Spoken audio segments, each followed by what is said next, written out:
Last night, there was a major escalation in this war. So the Israelis have bombed the Iranian oil fields.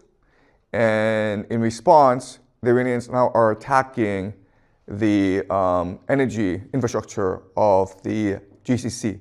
Okay, so let's have a look at what this attack looks like. This is Qatar.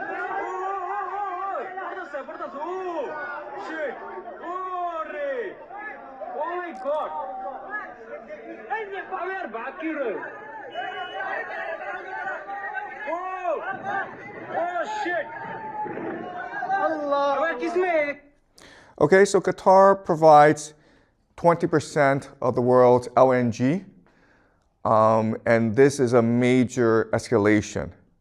And again, as I pointed out last class, the entire strategy of Iran is to destroy the global economy, okay? And this is how it will do so. It also attacked Tel Aviv in response for the assassination of their de facto leader, Ali Larijani, okay? So this is what the attack looks like. As you can see from this picture, this is a cluster warhead, and it is impossible for air defense to stop this. So Tel Aviv is getting pummeled. We don't have footage because it's being censored right now.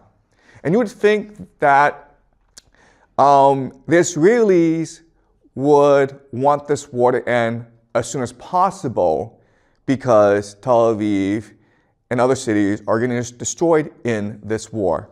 And again, there's really no way for the Israelis to defend themselves against Iranian ballistic missiles. But unfortunately, there are many Israelis who are very happy about all this destruction. All right? And so this is one of the more influential rabbis in Jerusalem.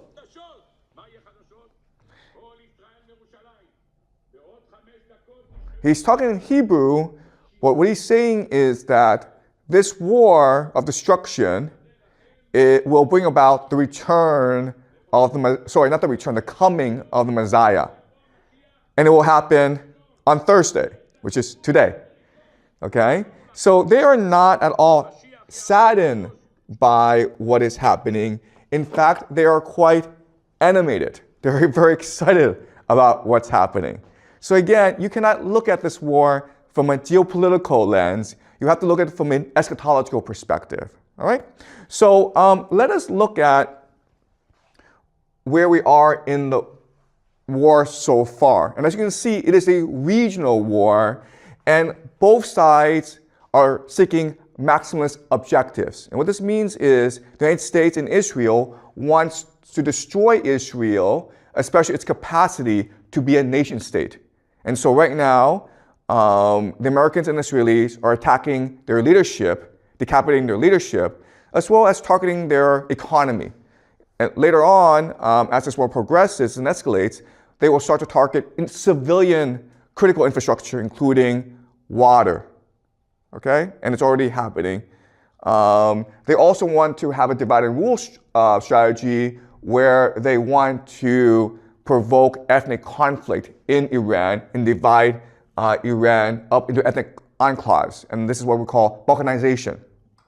The Iranians, on the other hand, want to destroy the entire global economy. And you do that by attacking the energy infrastructure of the GCC.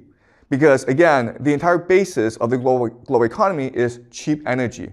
Okay? So as this war progresses, you will notice certain things. Right? So eventually, the Americans will have no choice but to launch a ground invasion. And one possible attack vector is here, which is Karg Island. This is where Iran stores about 9% of its oil for export. And so the idea is that if you take Karg Island, you will destroy the Iranian economy and thus its capacity to sustain this war. The problem with Karg Island is that it's easy to take, but it's hard to defend because of the coastline, right? In which case, you have to also take the coastline. But then you deal with the Zagros Mountains, and so you have to expand outwards. Okay, so this is what we call mission creep, where you cannot justify the war. So what you do is you put in some soldiers, and then the mission creep becomes just justification for the war. Okay, so that's one thing to spot as you read the news. Karg Island will be a flashpoint.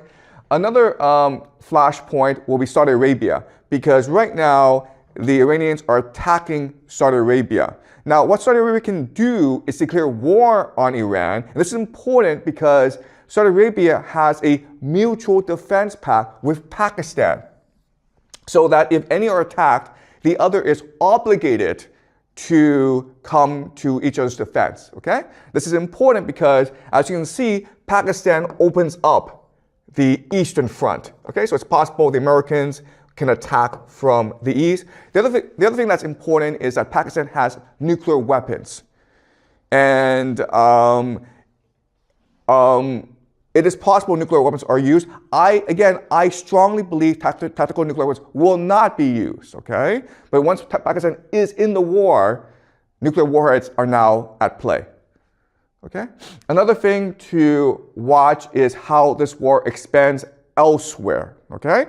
Because when the time is appropriate, what will happen is that the Iranians will activate their proxies, the Houthis, and they will close off another critical choke point. Okay, so now what's going to happen is that there'll be two critical maritime choke points that are closed off, thus isolating the GCC and thus cutting off the world's access to cheap energy.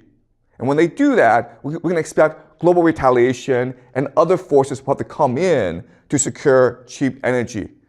Okay, it is possible the South Koreans, the Japanese are forced into this war because they are so dependent on GCC energy. All right. So these are things that we will look for in the next few weeks. Something else that is creating attention online is people are speculating that Benjamin Netanyahu is dead. And the reason why is that he's not been seen in a public setting for many days. There have been cabinet meetings, and Netanyahu usually chairs them, and he's not there, okay? The other thing is that there are fake AI videos of him giving speeches, and it's pretty blatant these are fake. So people are speculating that he is dead, and they're trying to cover it up. This is a picture of him visiting a cafe in Jerusalem to prove he's not dead. The problem is that this cafe is in a mountain, and it will take him about like 50 minutes to drive there. So why does he go there? Why doesn't he just have a cabinet meeting or get on the phone with Donald Trump to prove he's still alive? All right? So, but I personally don't believe he is dead. He could be hiding somewhere, or he could be injured.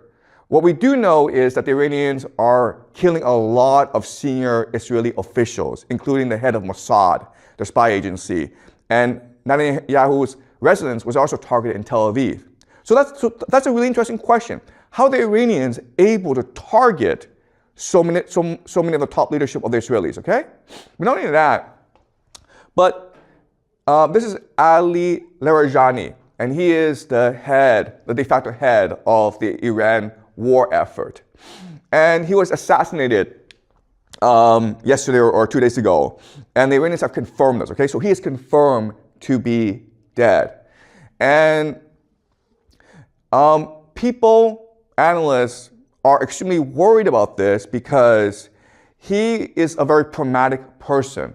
And so you can negotiate with him, right? So once this war reaches a certain point where both sides are exhausted, then it is possible to approach him and say, you know what, let's just negotiate a ceasefire. And he'd be willing to because he's very experienced. He's also very influential, so he's able to bring together the different factions of the Iranian government and negotiate a ceasefire. With him dead, it is now almost impossible to foresee a ceasefire.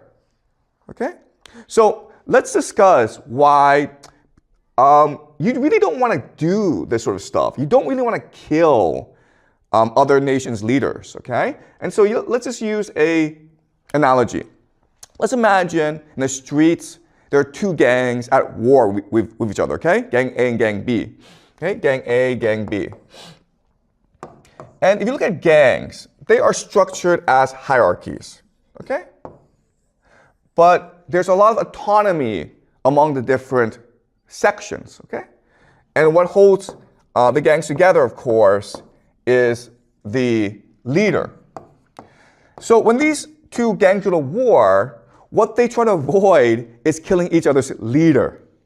Why? Because a war is often used to achieve certain political objectives, right? And so the point isn't to kill everyone. The point is to negotiate a treaty that is most beneficial to you. And you do that by negotiating with each other's leaders, okay? Because they have the authority to implement the treaty. That's the first reason. The second reason is if you kill the leader, then more people, there'll be a competition to replace the leader, right?